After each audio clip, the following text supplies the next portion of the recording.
logic concerned with science and mathematics. Logic directly concerned with brain and intellect. Faith and trust is directly connected to the religion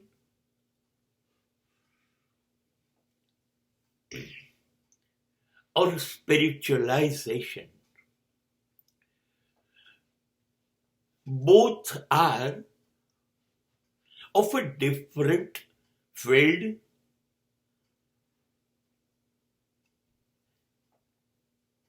They are working in a different direction. તર્ક એ મગજ અને બુદ્ધિની પેદાશ છે. એ પ્રશ્નો કરશે, એ શંકાઓ કરશે, એને દરેક વાતમાં વહેમ જશે. જ્યાં સુધી એનું સમાધાન નહીં થાય ત્યાં સુધી એ માનશે જ નહીં. એ નાસ્તિક કરતા વધારે ખતરનાક હોય છે.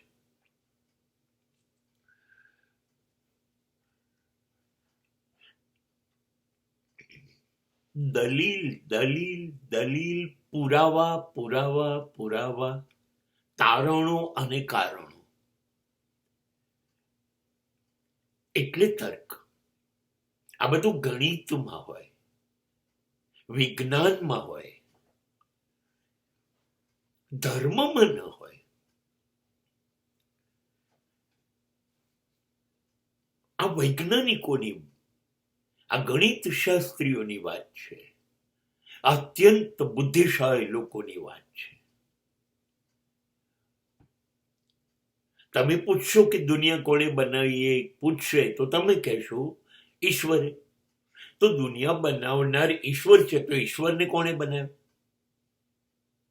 અને દુનિયા હતી જ નહીં તો ઈશ્વરે ક્યાં બેસીને દુનિયા બનાવી? મતલબ એવી કોઈક દુનિયા છે જ્યાં ઈશ્વર બેસી શકે અને આ દુનિયા બનાવી શકે? ઈશ્વર છે તો અમારી પાસે આવતો કેમ નથી? એને તકલીફ શું છે? ઈશ્વર છે તો આ પૃથ્વી પર આટલું બધું ખોટું કેમ થાય? ઈશ્વર છે તો શા માટે દિવસ જાય છે પાપ વધતા જાય છે? અનીતિ ને અધર્મનું રાજ ફેલાતું જ જાય છે. કેમ આવું બધું છે જો ઈશ્વર છે તો? અને થયા જ કરે છે. એનો મતલબ તમે તો કહો છો કે બધું જ ઈશ્વરની મરજીથી થાય છે. તો ચોરી, લૂંટ, ખૂના મરકે, બળાત્કાર, બધું જ ખોટું જેટલું આ પૃથ્વી પર થાય છે બધું ઈશ્વરની મરજીથી થાય છે. હવે આ રીતે જે વાત કરશે એ તર્ક. હવે દરેક પ્રશ્નનો જવાબ તમે કેવી રીતે લાવશો? એ તો એમ કહેશે જે દેખાય એને અમે માનીએ. તો ઈશ્વર તો દેખાશે નહીં. જાઓ લઈ આવો એને અમારી પાસે, ક્યાંથી લાવીશું? તર્કની દુનિયામાં ઈશ્વરનું સ્થાન નથી, કેમ કે સાબિત કરી શકાય એવું નથી. એ તો અનુભવી શકાય, સાબિત ન થાય.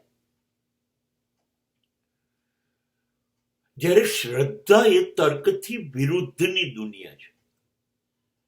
કોઈ પ્રશ્ન જ નથી. તમે મને મારી નાખો, હું બરબાદ થઈ જાઉં, હું ખતમ થઈ જાઉં, મારું બધું જ લઈ લો, તો પણ ઈશ્વર છે. મને એનામાં શ્રદ્ધા છે. બસ છે એટલે છે. એ દેખાય કે ના દેખાય, એ શું કરે છે એ મારે નથી જોવું. એને મારા માટે શું કર્યું મારે નથી જોવું. એને કોઈના માટે શું કર્યું મારે કંઈ વિચારવું નથી. મને ખબર છે એવું એક તત્વ છે જે બ્રહ્માંડ ચલાવે છે. બસ મારે નથી વિચારવું. આ શ્રદ્ધા જે મીરાને હોય. બાળકો ઝેરનું આપે, આ તો મારો કૃષ્ણ છે ને, નહીં મારું, પી જાય. શ્રદ્ધા નરસિંહને હોય, ન્યૂટનને ના હોય. ન્યૂટન ખુલાસા માંગે, કારણ માંગે, તારણ માંગે, સાબિતી માંગે. નરસિંહ કઈ ના માંગે.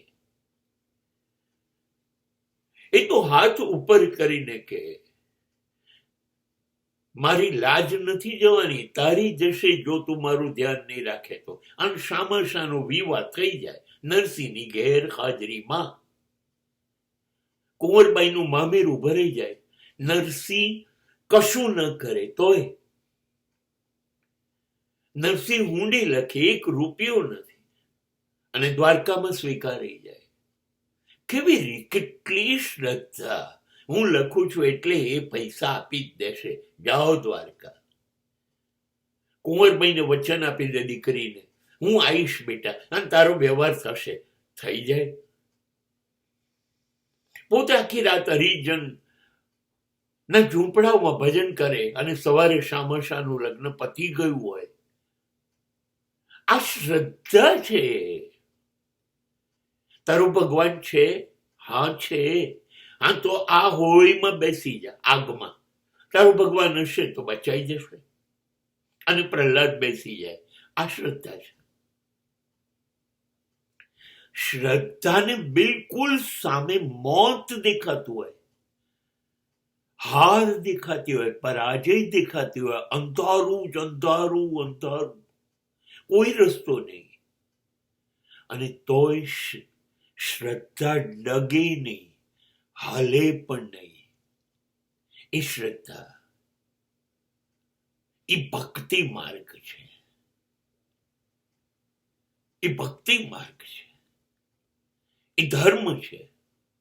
એ અધ્યાત્મ છે. એ વિજ્ઞાન નથી. વિજ્ઞાન અને ગણિતમાં 2 ને 2 4 થાય. અધ્યાત્મમાં 2 ને 2 20 બી થાય અને 2 ને 2 0 થાય. આ શ્રદ્ધાનું જગત છે.